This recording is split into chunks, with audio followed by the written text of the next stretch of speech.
जो question number 8 में कह रहे हैं कि एक एपी है जिसके अंदर 50 टर्म्स है, ठीक है। यहाँ पे थर्ड टर्म जो है 12 गिवन है, मतलब A3 तुम्हारे पास 12 गिवन है, ठीक है। और लास्ट टर्म 106 है, तो ऑब्वियसली जब 50 टर्म्स हैं तो A50 ही तुम्हारा 106 होगा, ठीक है।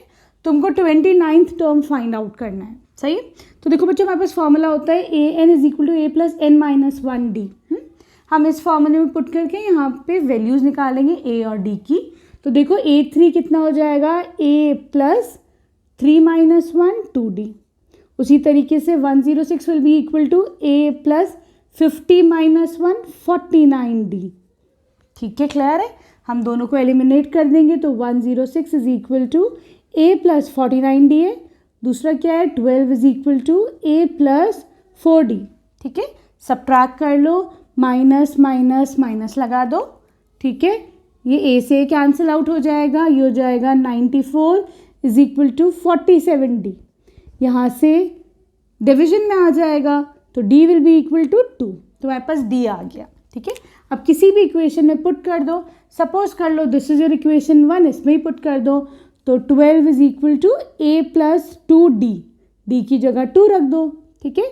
तो एक कितना हो जाएगा, 12 - 2 2 = 4, इधर लोगे ना, ठीक है। तो ये कितना हो जाएगा, 8। तो यहाँ पे तुम्हारे पास A की वैल्यू भी आ गई 8, ठीक। अब हमें चाहिए A29। तो A29 कैसे निकालेंगे हम, A29 is equal to A + 29 - 1 28D, ठीक है।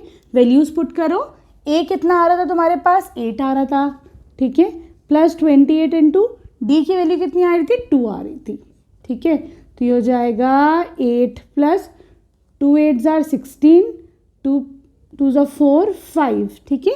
This will come out to be 64, ठीक है। तो ये A29 कितना आ गया, इसकी 29th टर्म आ जाएगी 64, ठीक है। बहुत आसान क्वेश्चन है इसके। अब आ जाओ क्वेश्चन नंबर 9 पर।